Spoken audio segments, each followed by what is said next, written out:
Estamos muy contentos de estar aquí con ustedes, presentarles este tema tan relevante y tan interesante como lo es el Recupera tu control emocional. Hoy nos acompaña el psiquiatra Jesús Garza, quien nos hablará sobre las emociones y cómo impactan en diferentes trastornos depresivos. Jesús Garza es médico egresado de la Facultad de Medicina de la Universidad Autónoma de Nuevo León, realizó estudios de posgrado en el Departamento de Psiquiatría de la Universidad, de esta misma universidad, y también es miembro de distinguidas asociaciones psiquiátricas, tanto nacionales como internacionales. Antes de entrar ya de lleno a los trastornos del estado de ánimo, es muy importante el definir qué es una emoción.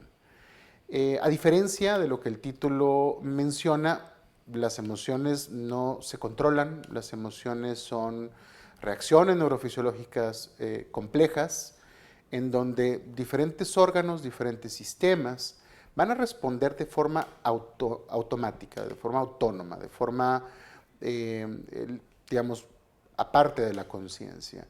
Eh, Ante estímulos, que estos pueden ser internos, externos, y tienen como un propósito, todas ellas, el permitirnos adaptarnos o protegernos de dicho estímulo. Eh, de tal suerte que las emociones por sí mismas no son ni normales ni anormales. O sea, una emoción es una experiencia que todo ser humano puede experimentar sin que eso necesariamente implique que el individuo tiene algún problema. ¿Qué no es una emoción? Esta parte es importante porque con mucha frecuencia se confunde, digamos, lo que es una emoción, como ahorita lo acabamos de definir, con otras cosas que no corresponden a las emociones. No es una decisión, como lo mencionaba ahorita, los individuos no tenemos la capacidad de experimentar una emoción, de decidir qué experimentar. Es decir, no decidimos sentir felicidad, no decidimos sentir enojo, no decidimos sentir ansiedad. De la misma forma no podemos decidir dejar de sentir esas emociones. No es una idea, ¿sí? No es un pensamiento que aparece dentro de nuestra cabeza, no es un capricho, por obvias razones, no es algo que podamos decidir. Y esta parte es muy importante porque a veces se tiene de nuevo este concepto de que las emociones son algo que los seres humanos podemos decidir a placer. Y bueno, es tal vez un problema conceptual importante. ¿Qué sí es una emoción? Como les decía, es una respuesta automática, autónoma, es modulable, es cierto, todos los seres humanos tenemos diferentes capacidades de modular nuestras emociones, varía con respecto a nuestro grupo de edad, varía con respecto a nuestras características de personalidad, pero en general no se considera que es modificable en su esencia, ¿sí? Es una respuesta biológica, y esta parte también es muy importante, que incluye una reacción muy compleja, ¿sí? Ahí puse una palabreja que es psiconeuroinmunodendocrinológica, que básicamente lo que nos dice es que todos los órganos y todos los sistemas van a estar involucrados a la hora de experimentar una emoción. Es el cerebro, son las glándulas, es nuestro sistema inmunológico, todo nuestro, digamos, toda la conducta, es decir, al final del día todo está conectado, eh, todo interactúa para obtener una respuesta emocional compleja, ¿no? ¿Cuáles son las emociones básicas? Es importante tener una idea general de cuáles son estas, ¿no? En general, la sorpresa, la tristeza, el miedo, el asco, la ira y la alegría, ¿no? Con todas las formas de niveles o de intensidades que uno pueda imaginar. Y como les decía, es normal experimentar emociones. Todos los seres humanos tenemos la capacidad de experimentar diferentes tipos de emociones. ¿Por qué es relevante hablar de trastornos del estado de ánimo? En la actualidad, según el Centro de Control de Enfermedades de Estados Unidos, se calcula que alrededor del 3% de la población adulta experimentó síntomas depresivos graves, ¿sí? No un cuadro depresivo leve, síntomas depresivos graves, ¿sí? Lo cual es un número muy grande, ¿sí? Por ahí del 4.2% experimentó síntomas moderados, ¿sí? Y el 11.5% experimentó síntomas leves en las últimas 2 semanas antes de que se hiciera este estudio, dando un total estadístico pues bastante alarmante, que va de entre el 18.5 y 20% de la población adulta en general. Es muchísima la gente que ha tenido síntomas leves, moderados o severos de depresión. De ahí la relevancia de hablar de trastornos del estado de ánimo. ¿Sí? El porcentaje de adultos que experimentaron algún síntoma de depresión fue en estos grupos de edades, ¿no? Entre los 18 y 29 años, un 21%. Es tal vez la población que más, digamos, ligeramente por encima del resto de la población en cuanto a frecuencia, pero es tan frecuente en el resto de las poblaciones. Hay alguna variación de 2 o 3 puntos porcentuales, pero la realidad es de que está perfectamente bien distribuido. En general, las mujeres son más propensas que los hombres a experimentar síntomas leves, moderados o graves de depresión. Siempre ha sido un tema debatido, ¿no? ¿Qué tanto es un asunto cultural? ¿Qué tanto tiene que ver con estructuras del cerebro perfectamente estudiadas? ¿Qué tanto es un asunto genético u hormonal? La realidad es de que todo al final del día va a influir. Obviamente la cultura, obviamente algunos aspectos hormonales específicos, algunas características de personalidad, hace que las mujeres reporten en mayor medida los síndromes del estado de ánimo. ¿Cuál es el panorama que tenemos ante este grave problema de salud mental? Bueno, a pesar de que existe una gran cantidad de personas que tienen síndromes depresivos, la mayor parte de las personas que llevan un tratamiento de forma adecuada van a tener una resolución de síntomas de manera bastante exitosa. Entre un 70 y 80% de las personas pueden llegar a tener incluso una remisión de síntomas cuando llevan un tratamiento adecuado, lo cual es un número bastante alto, ¿sí? Si bien es algo muy frecuente, también es algo que tiene un muy buen pronóstico en términos generales. Es muy importante hablar de trastornos depresivos, trastornos del estado de ánimo en general, no solamente por el impacto individual, sino también por el alto impacto en la mortalidad y el impacto que tiene también en quitarnos días funcionales, ¿no? Impacta en qué tantos días podemos funcionar de forma apropiada en el trabajo, en la escuela, de forma social, y obviamente pues contribuye de forma muy significativa en el riesgo de suicidio, ¿no? En su incidencia y obviamente en el resultado de muchas enfermedades médicas generales. Prácticamente cualquier cosa que podamos padecer de forma crónica cuando esté en compañía de un trastorno depresivo va a empeorar su pronóstico y su evolución, ¿sí? Obviamente también el tener un trastorno depresivo sin tratamiento nos arriesga a tener un incremento en el riesgo de abuso de sustancias, ¿no? Como digamos, parte digamos, de la comorbilidad que nos podemos topar.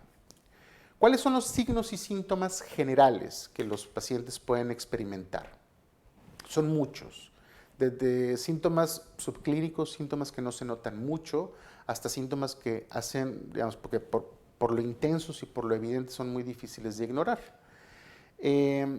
Los síntomas más graves, por ejemplo, cuando un paciente llega gravemente enfermo a la consulta, uno puede ver incluso cuando pasa por la puerta, problemas, por ejemplo, en el aseo personal, en la higiene, cambios en el peso corporal, puede haber una lentitud psicomotriz, puede haber aplanamiento en el estado de ánimo, es decir, puede haber una expresión emocional disminuida, puede haber inquietud, aunque la mayor parte de los pacientes suelen llegar presentando una apariencia bastante normal. O sea, cualquier persona con un síndrome depresivo puede pasar como a la inspección visual como cualquier otra persona normal que no tiene ningún síndrome depresivo. Solamente las personas que tienen cuadros más graves o de síntomas más intensos se vuelven evidentes. La presentación.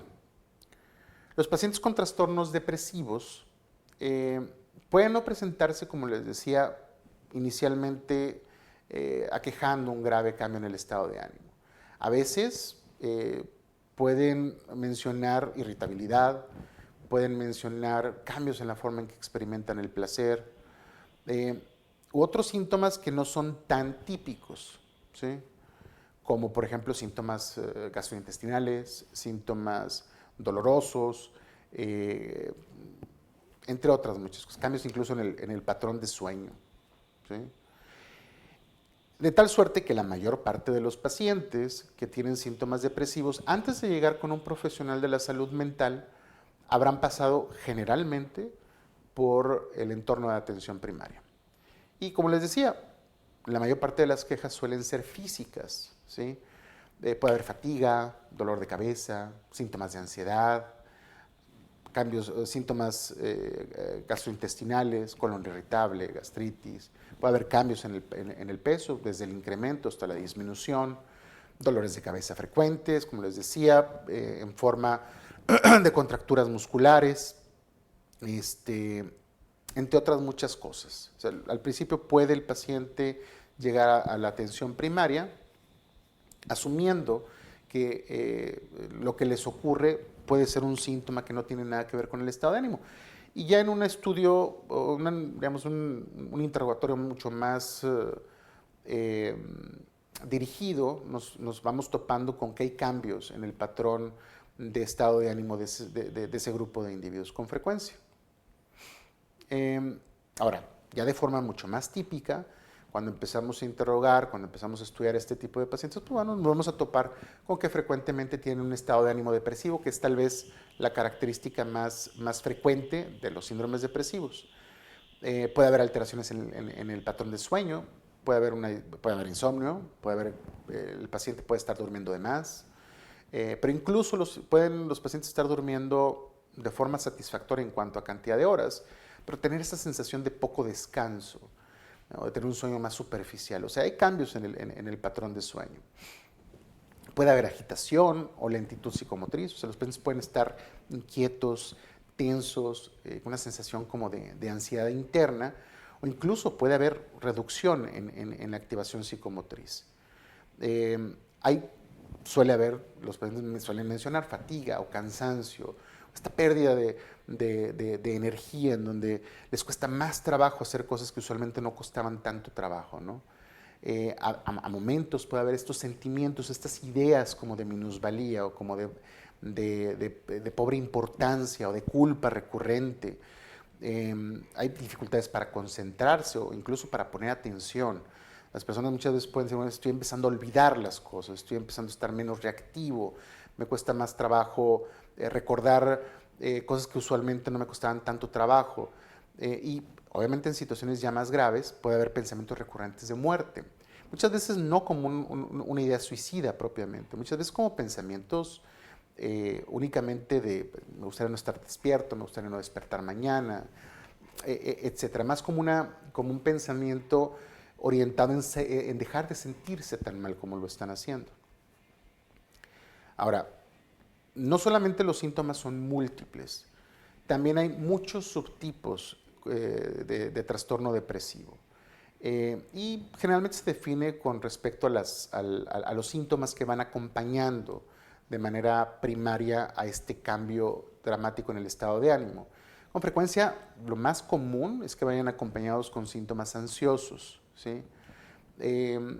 Aparte de sentirse tristes, irritables o con el ánimo bajo, suelen mencionar esa sensación como interna de inquietud, de tensión constante. Incluso pueden llegar a tener crisis de pánico, pensamiento catastrófico, pero en donde primariamente el paciente tiene un síndrome depresivo. A veces es difícil poder distinguir una cosa de la otra, ¿no? Pueden los pacientes mostrarse con síntomas melancólicos. A lo que nos referimos cuando hablamos de síntomas melancólicos son precisamente ese tipo de síntomas en donde la disminución de la activación, la energía, la lentitud es lo que domina, ¿no? al cuadro. Es decir, no hay agitación, hay todo lo contrario, ¿no?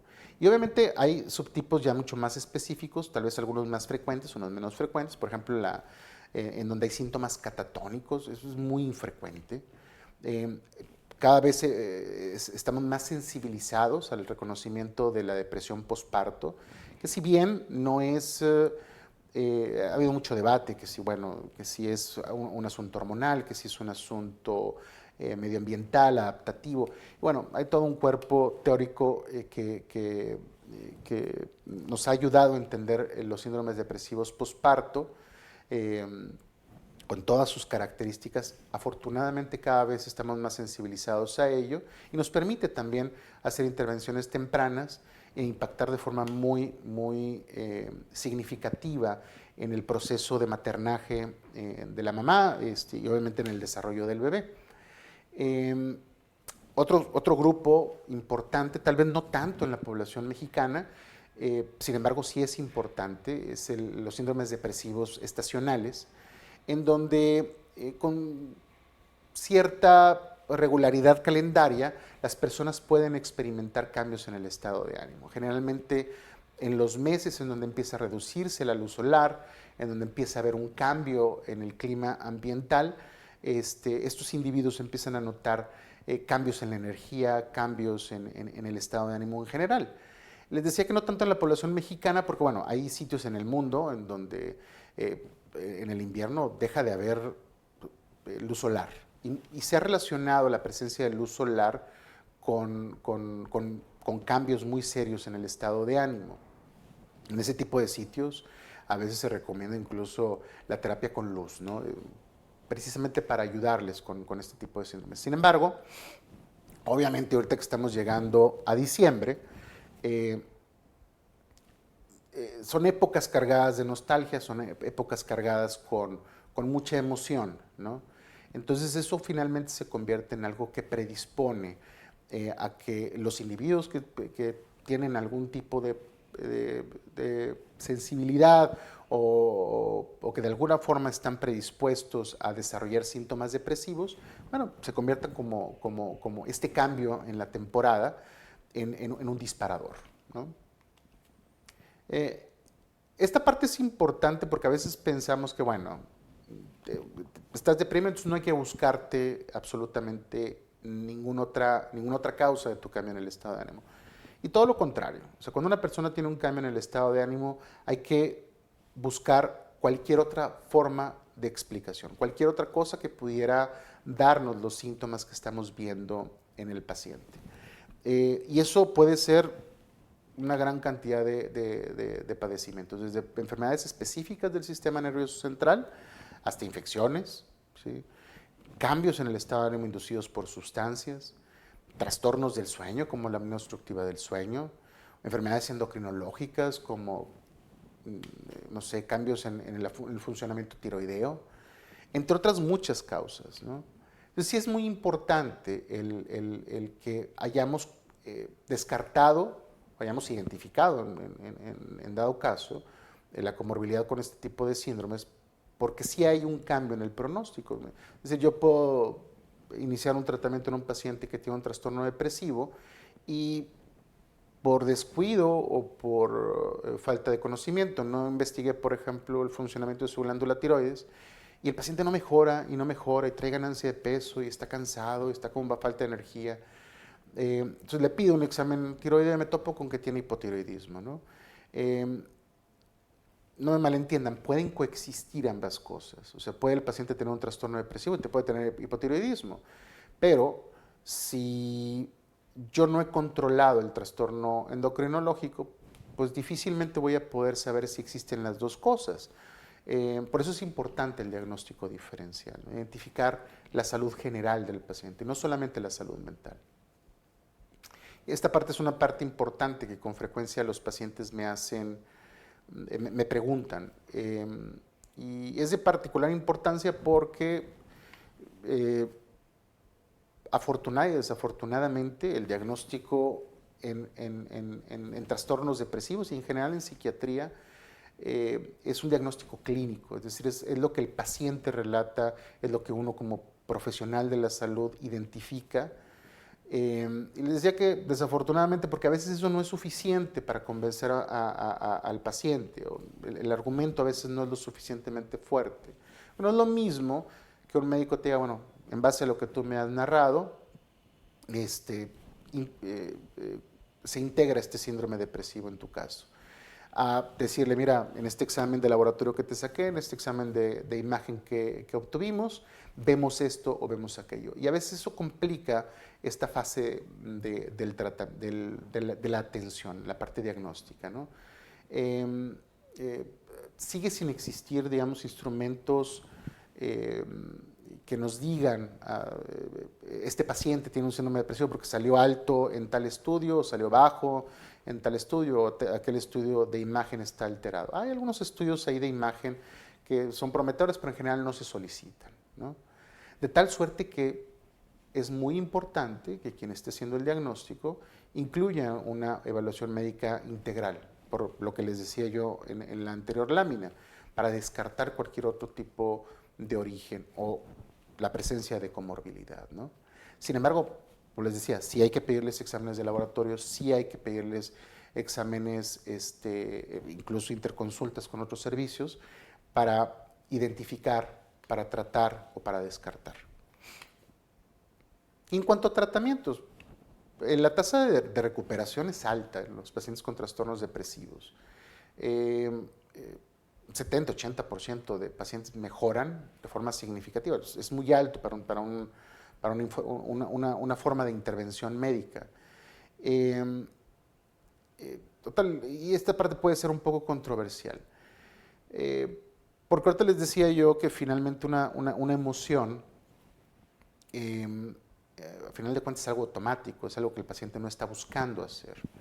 Sin embargo, bueno, pues se indica psicoterapia, que al final del día, ya sea en un corte psicoterapéutico de tipo cognitivo-conductual o psicodinámico o de cualquier tipo de orientación, involucra al paciente de manera activa a buscar cambios en sus patrones de conducta o en interacciones o en estímulos que favorezca la desaparición de síntomas. Entonces, si bien este tipo de intervenciones no hacen que el paciente aprenda a dejar de sentir una emoción, sí le va brindando herramientas a través de las cuales, a través de la modificación de la conducta o a través de la evitación de cierto tipo de estímulos, pueda dejar de sentirse o dejar de estar sometido a algún tipo de estímulo que perpetúe esta respuesta emocional anormal.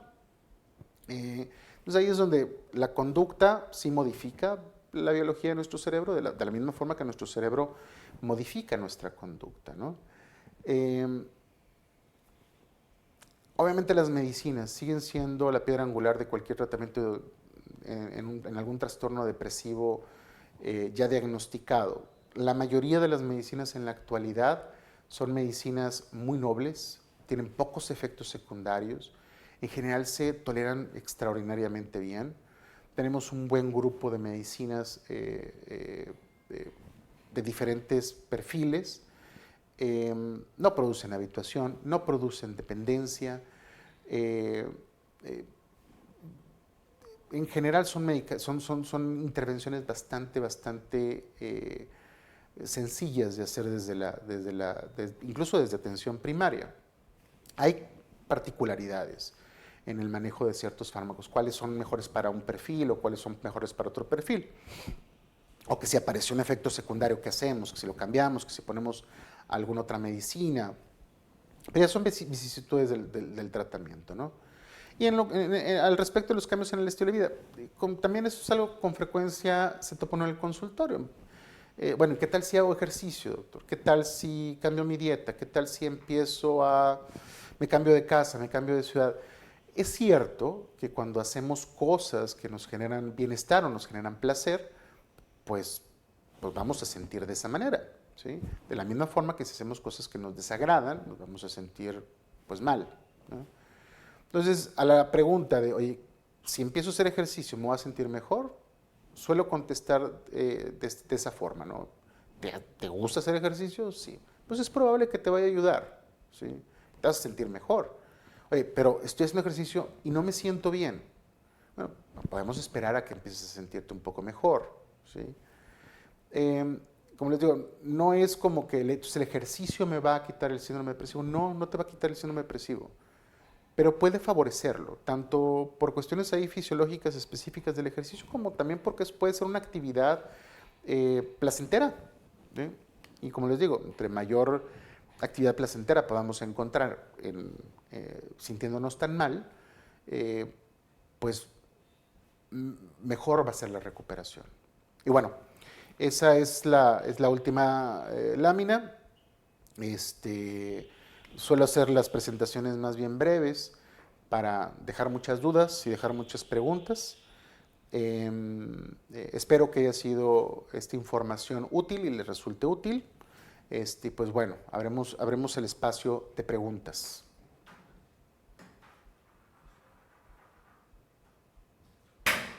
Muchísimas gracias, doctor, por ahora sí que toda la información que nos acaba de compartir en este tema tan relevante.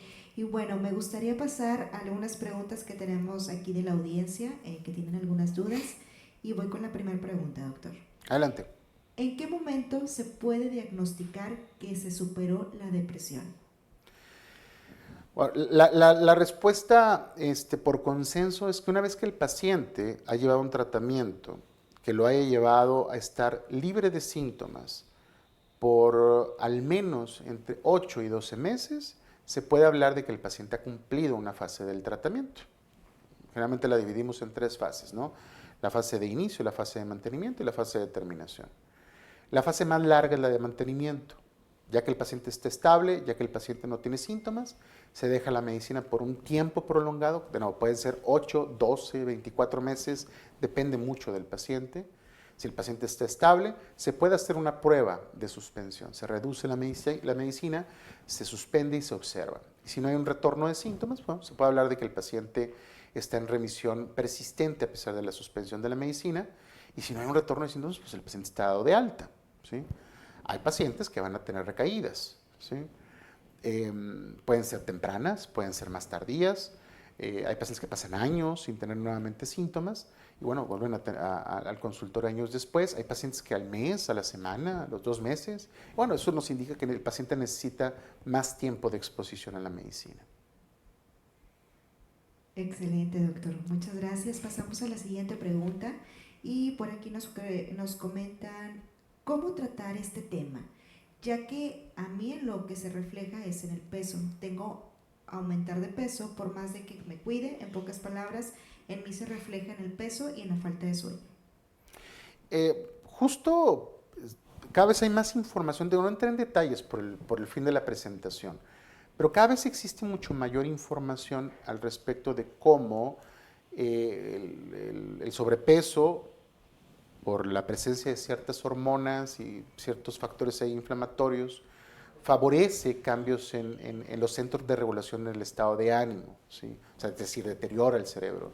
Y como al revés también es válido, es decir, que los individuos que tienen síndromes depresivos van a favorecer la secreción de este tipo de sustancias dentro del cuerpo que favorecen la ganancia de peso. No es algo generalizable, o sea, no todos los pacientes con sobrepeso van a tener síndromes depresivos, ni viceversa, ¿no? Pero es algo que vemos, es una asociación que vemos con frecuencia. Algunos pacientes que empiezan con un tratamiento médico, farmacológico, notan variaciones en su peso corporal, ¿no? Tenía sobrepeso, estoy durmiendo mejor, me siento mejor. Ahorita hablo del sueño porque eso es algo aparte. Estoy durmiendo mejor, me siento mejor y noto que me cuesta mucho menos trabajo la regulación de mi dieta, ¿no? Bueno, finalmente la dieta sí es algo conductual en gran medida, pero hay cosas que no son conductuales. La forma, por ejemplo, en que se asimilan los carbohidratos, la forma en que se asimila la energía, la forma en que se procesa la energía. Entonces, son cosas que ocurren, no importa si comes poquito o comes mucho. Y con el tema del sueño en particular,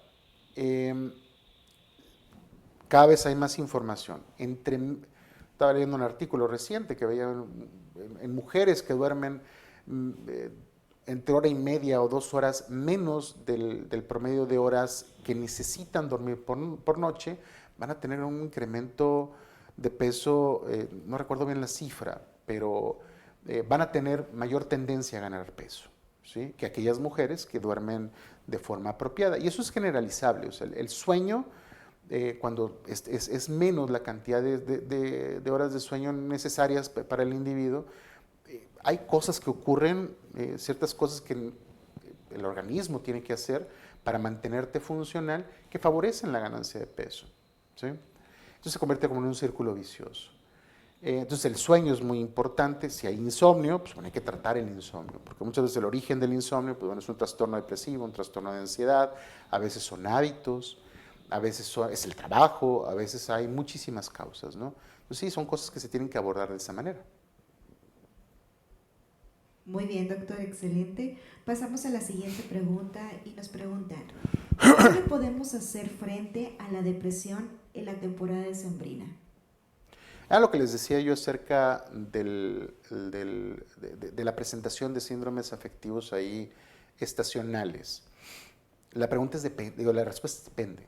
¿Sí? No es lo mismo tener un síndrome depresivo severo, o moderado incluso, que impacta en el funcionamiento del individuo, a experimentar tristeza, ¿sí?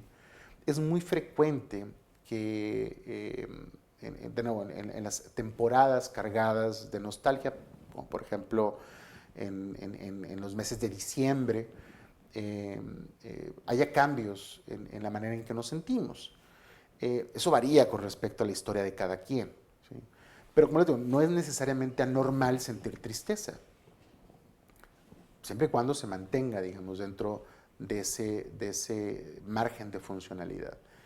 Las personas que suelen tener un síndrome depresivo propiamente dicho en diciembre, suelen tener síntomas el resto del año, o sea, a veces más, a veces menos, pero suelen tenerlo, ¿no? Hay síndromes muy leves de depresión estacional en donde únicamente es en determinados momentos del año y el resto del tiempo parecerían entrar en remisión. A veces con algunas intervenciones farmacológicas, a veces con cambios en el entorno, en la actividad, ayuda a la resolución de este tipo de síndromes. Depende de lo que sea lo que pudiera estar provocando ese cuadro en el paciente. Muy bien, doctor, muchas gracias. La siguiente pregunta, ¿existe una manera de curarse de ansiedad? El, la respuesta es, no es tan simple como que si existe una pastilla para curarte la ansiedad o no existe.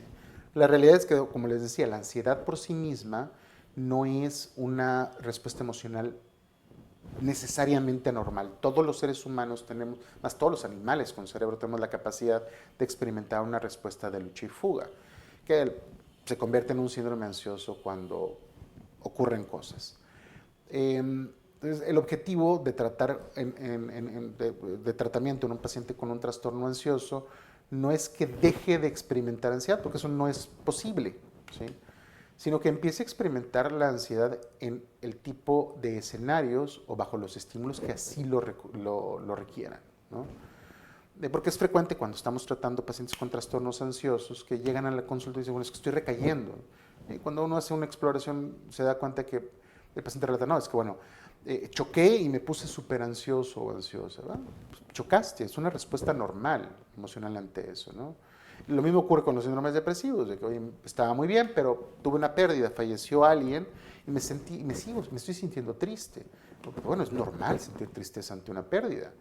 Las emociones, por eso es importante definirlas como una respuesta normal, porque eso nos permite después diferenciarlo de la respuesta normal. Un trastorno de ansiedad, no fue el tema, pero un trastorno de ansiedad hay muchísimos tipos. Pero es la experiencia de ansiedad de forma inapropiada. O sea, me siento todo el tiempo ansioso, todo el tiempo tenso, independientemente de lo que sea que estoy viviendo. Hay mucho pensamiento catastrófico, hay muchos cambios físicos. Puede haber algún estímulo que lo exacerbe, pero en general se considera que no se corresponde, ¿no? Y puede haber muchas formas de presentación, en forma de eso, en forma de crisis de pánico, etcétera, ¿no? Entonces, tal vez la respuesta pues, también va a ser la misma, depende del tipo de trastorno de ansiedad que el paciente tenga. Muy bien, doctor, muchas gracias. La siguiente pregunta, ¿cómo sabemos cuál es el especialista que necesitamos entre el psicólogo y el psiquiatra? El psiquiatra es el médico especialista en salud mental, ¿sí? O debería de ser el que se encarga, digamos, de todos los aspectos en salud mental de las personas. Algunos, como yo, tenemos aparte entrenamiento en psicoterapia y pues bueno, también abordamos a la salud mental a través de algún proceso psicoterapéutico. Los psicólogos, dependiendo la escuela, dependiendo el entrenamiento, pues bueno, son profesionistas que se encargan de la intervención conductual o psicoterapéutica en diferentes circunstancias o en diferentes instancias de salud mental. Yo creo que la respuesta es, porque también es una pregunta muy frecuente, ¿con quién voy si me estoy sintiendo de tal o cual forma? Idealmente la atención es en atención primaria, ¿no? Me estoy sintiendo triste, no sé qué me está pasando y idealmente un médico de atención primaria debería tener suficiente conocimiento como para decir, bueno, tienes esto, tienes aquello, valdría la pena que fueras a psicoterapia o valdría la pena que fueras a consultar aparte con psiquiatría o debería de ser de esa forma. Usualmente no ocurren las cosas de esa forma. La respuesta más simple es el que le funcione al paciente, porque muchas veces existen cosas muy puntuales. Y es bueno, es que me estoy sintiendo así porque existen este tipo de cosas en mi entorno, ¿sí? O existen este tipo de cosas con relación a mi no sé, a mi vida profesional. Entonces, bueno, son cosas que se pueden abordar a veces desde la perspectiva psicoterapéutica. Eh, a veces existen síntomas, ¿sí? Y a veces algunos síntomas se pueden trabajar desde lo psicoterapéutico, pero en general se considera que, bueno, ahí la evaluación psiquiátrica es muy importante. Somos dos especialistas en salud mental que nos complementamos. A veces la psicoterapia que lleva el psicólogo complementa la intervención farmacológica del psiquiatra. No, habemos psiquiatras que trabajamos ambos ámbitos. Ya depende mucho de las necesidades de cada quien. A veces hay pacientes que me llegan a visitar que tienen un año con su psicoterapeuta, sino que no he encontrado solución a mi problema. Bueno, habrá que ver cuál es el problema. Yo creo que la respuesta más simple es el que responda a las necesidades de cada individuo, ¿sí? Muy bien, muchas gracias, doctor. La siguiente pregunta. ¿Cómo se está decidiendo o qué protocolo se sigue para decidir qué es un paciente que requiere internamiento? Bueno, es una pregunta un poquito más técnica. En términos generales, en psiquiatría existen pocas urgencias, ¿sí? Pocas urgencias relativas. Bueno, pocas urgencias. El riesgo de autoagresión, o sea, que el paciente se haga daño a sí mismo, o el riesgo de heteroagresión, o sea, que le haga daño a alguien más.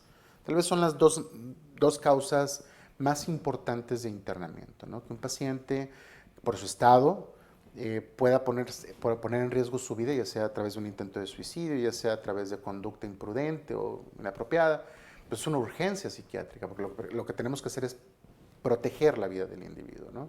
Entonces es una indicación de internamiento. Y lo mismo ocurre para el paciente que es un riesgo, por ejemplo, para su entorno familiar o para su entorno social. Bueno, es un paciente que requiere contención para no ser un peligro para alguien más, ¿sí? Hay otro tipo de indicaciones de internamiento. Hay pacientes que, por ejemplo, tienen dependencia a sustancias y hay programas de tratamiento hospitalario para estas, alcoholismo, adicciones a ciertas sustancias.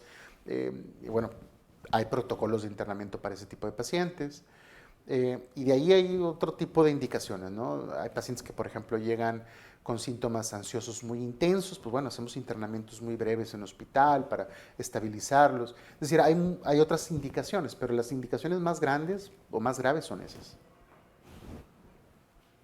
Muy bien. Siguiente pregunta. Consejo para las futuras mamás con tratamiento psiquiátrico. Es complicado que las demás personas no lo entiendan y creen que es perjudicial para el bebé. Esa cada vez es una realidad más común. El que no solamente se diagnostique, sino que aparte tenemos que dar tratamiento, darle seguimiento a nuestras pacientes que cursan con un embarazo. No hay medicina que esté libre, digamos, de riesgos. Eso es lo que siempre les digo yo a mis pacientes embarazadas. no te puedo prometer que la medicina que te voy a indicar está libre de cualquier riesgo. Sin embargo, afortunadamente, la mayoría de los fármacos que utilizamos para el tratamiento de síndromes depresivos en el embarazo son bastante seguros y los riesgos son muy, muy bajos, ¿sí? Sin embargo, yo, de forma personal, los utilizo únicamente cuando la disfuncionalidad es muy importante. Porque hay pacientes que igual, a veces con apoyo psicoterapéutico, con algunas medidas conductuales, pueden sobrellevar el embarazo, porque el embarazo es algo también bien complejo y todas las hormonas y todo eso producen cambios en el cuerpo. Entonces,